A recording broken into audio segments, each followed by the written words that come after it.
di Alexandria, kota yang dibangun oleh Alexander Agung dan menjadi permata Laut Tengah. Lahirlah seorang anak perempuan yang kelak mengguncang dunia, Cleopatra VII Philopator. Ia lahir pada tahun 69 sebelum Masehi dari keluarga kerajaan Ptolemeus, sebuah dinasti keturunan Yunani Makedonia yang telah memerintah Mesir selama hampir 3 abad. Dinasti ini kaya, kuat, dan glamor, tetapi juga penuh dengan darah, intrik, dan pengkhianatan. Sejak awal, kehidupan Cleopatra tidak pernah aman. Keluarga Ptolemeus terkenal karena persaingan internalnya. Saudara melawan saudara, kakak melawan adik, bahkan orang tua melawan anak demi merebut takhta. Baginya, cinta keluarga bukanlah pelindung, melainkan senjata yang setiap saat bisa berbalik menghancurkan. Ayah Cleopatra, Ptolemeus II Belazolitz, adalah seorang raja yang lemah dan tidak populer. Rakyat membencinya karena ia menguras kas kerajaan untuk membayar dukungan Romawi agar tetap berkuasa. Cleopatra kecil tumbuh dengan menyaksikan bagaimana ayahnya diusir dari Mesir dan kakaknya, Bernice IV, merebut tahta. Namun, kekuasaan Bernice hanya bertahan singkat ketika ayah mereka kembali dengan dukungan Romawi. Ia menghukum putrinya dengan eksekusi. Peristiwa itu menjadi pelajaran awal bagi Cleopatra. Takhta hanya bisa dipertahankan dengan kekuatan, kecerdikan, dan pengorbanan. Meski lahir dari garis keturunan Yunani, Cleopatra menolak untuk menjadi sekadar boneka asing di tanah Mesir. Ia berbeda dari leluhur Ptolemeusnya. Sejak kecil, ia mempelajari bahasa Mesir kuno, bahasa rakyatnya, sesuatu yang tidak pernah dilakukan oleh para penguasa sebelumnya. Selain itu, ia menguasai Yunani, Latin, Ibrani, Syria, dan beberapa bahasa lain. Sejarawan mencatat, ia menguasai lebih dari 7 bahasa, sebuah kemampuan luar biasa yang membuatnya kelak bisa berbicara langsung dengan berbagai bangsa tanpa penerjemah. Pendidikan istananya juga mencakup filsafat, retorika, astronomi, matematika, dan seni berpidato. Semua ilmu itu ditempa menjadi senjata utamanya. Kata-kata.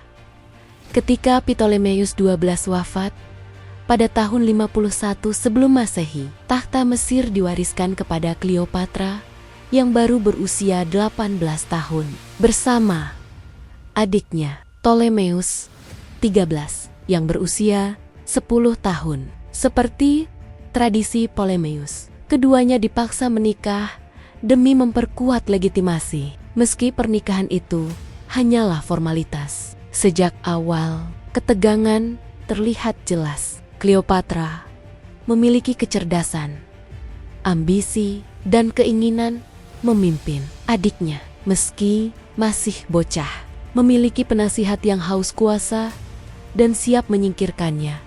Persaingan saudara kandung itu dengan cepat berubah menjadi perang dingin. Cleopatra mencoba memerintah dengan mandiri, menempatkan wajahnya sendiri di koin Mesir, sesuatu yang belum pernah dilakukan oleh seorang wanita sebelumnya. Namun, kelompok penasihat Ptolemeus XIII merasa terancam. Mereka menghasut raja muda itu untuk menggulingkan kakaknya. Pada 48 sebelum Masehi, Cleopatra diusir dari istana dan terpaksa melarikan diri ke Suriah. Namun ia bukan tipe wanita yang menyerah. Di pengasingan, ia mulai mengumpulkan pasukan bayaran, bersiap untuk merebut kembali takhtanya. Pada saat yang sama, dunia Mediterania sedang berguncang. Perang saudara Romawi pecah antara Julius Caesar dan Pompey Magnus, 2 orang terkuat di Republik Romawi. Pompey yang kalah melarikan diri ke Mesir, berharap mendapat perlindungan dari Ptolemeus XIII. Namun, penasihat istana muda itu mengambil keputusan fatal. Mereka membunuh Pompey dan menghadiahkan kepalanya kepada Caesar yang sedang mengejarnya. Mereka pikir Caesar akan berterima kasih. Sebaliknya, Caesar marah Ia melihat tindakan itu sebagai penghinaan seorang jenderal besar. Romawi dipenggal seperti penjahat jalanan. Caesar tiba di Alexandria pada akhir 48 sebelum Masehi. Marah dan sekaligus ingin menyelesaikan utang lama Mesir kepada Roma. Ia menuntut pertemuan dengan keluarga kerajaan. Bagi Cleopatra, inilah kesempatan emasnya. Ia tahu ia tidak bisa mengalahkan pasukan Romawi, tetapi ia bisa menaklukkan hati pemimpinnya. Maka lahirlah legenda paling terkenal dalam sejarah. Pertemuan Cleopatra dan Caesar. Menurut kisah populer, Cleopatra menyelundupkan dirinya ke istana dengan disembunyikan dalam sebuah gulungan karpet atau karung linen yang kemudian dibawa ke hadapan Caesar. Saat karpet itu digelar, muncullah Cleopatra muda, cantik, penuh pesona, dengan mata yang cerdas menyala. Entah legenda ini benar atau tidak, yang jelas Caesar terpesona. Cleopatra berbicara bukan hanya dengan kecantikan, tetapi juga kecerdasan dan keanggunan. Ia tahu bagaimana membuat seorang jenderal tua Romawi merasa muda dan kuat kembali.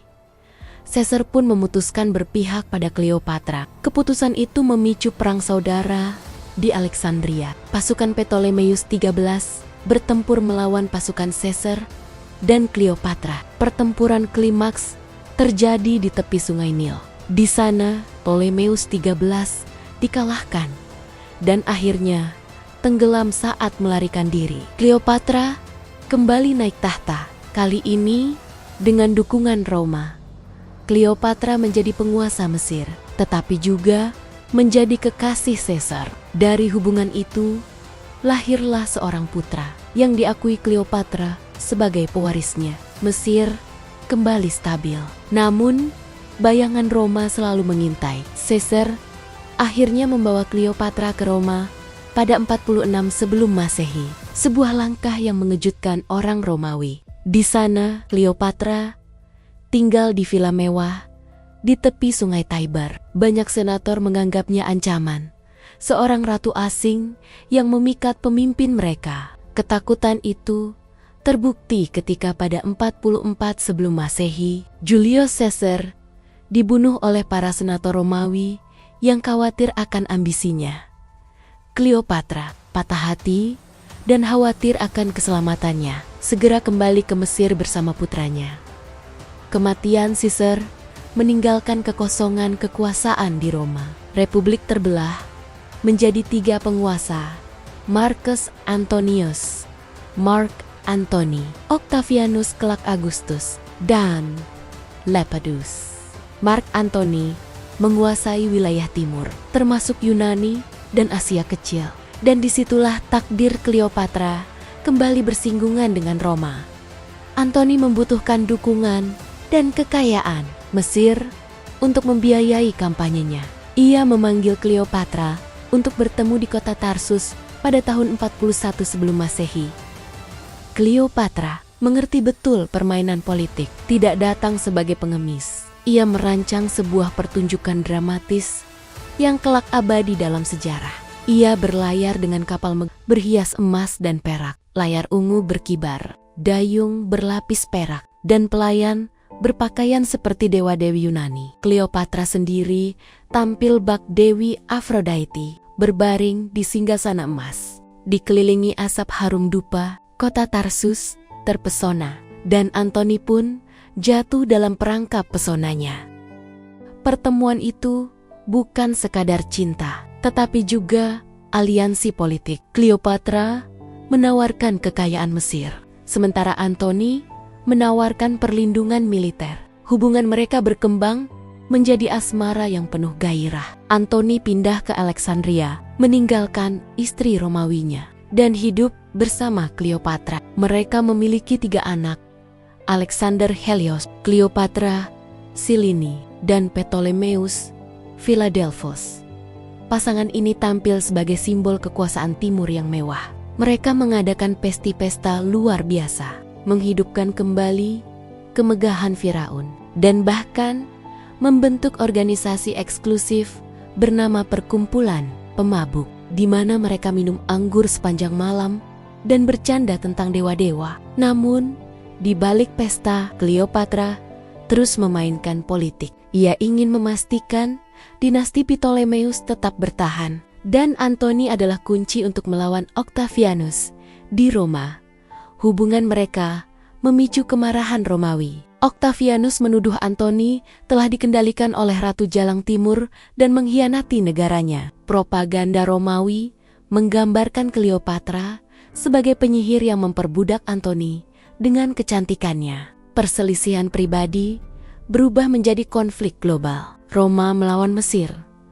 Konflik itu mencapai puncaknya dalam pertempuran Actium pada tahun 31 sebelum Masehi. Armada Antony dan Cleopatra berhadapan dengan armada Octavianus di Laut Ionia. Pertempuran berlangsung sengit. Namun, di tengah pertempuran, Cleopatra memutuskan untuk mundur bersama armadanya. Mungkin karena panik, mungkin karena strategi. Antony melihat kekasihnya pergi, meninggalkan pertempuran untuk mengikutinya. Keputusan itu menghancurkan moral pasukannya. Armada Antony hancur dan kemenangan jatuh ke tangan Octavianus.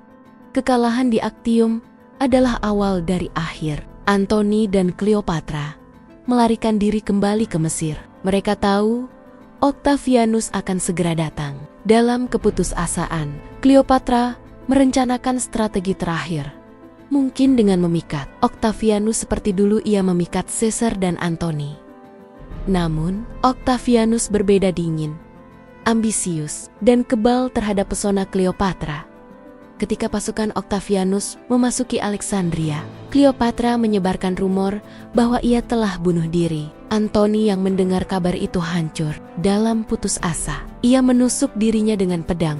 Namun sebelum meninggal, ia mengetahui bahwa Cleopatra masih hidup. Dengan luka parah, ia dibawa ke pelukan Cleopatra. Dalam tangis, mereka bertemu untuk terakhir kalinya.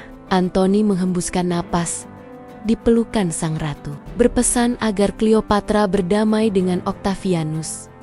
Cleopatra mencoba, tetapi ia tahu nasibnya. Octavianus ingin membawanya ke Roma sebagai tawanan. Parade kemenangan yang mempermalukan seorang ratu besar. Bagi Cleopatra, itu lebih buruk daripada kematian. Ia memutuskan mengakhiri hidup dengan caranya sendiri. Menurut legenda, ia meminta seekor ular kobra ASP diselundupkan dalam keranjang buah. Dengan tenang, ia membiarkan ular itu menggigitnya.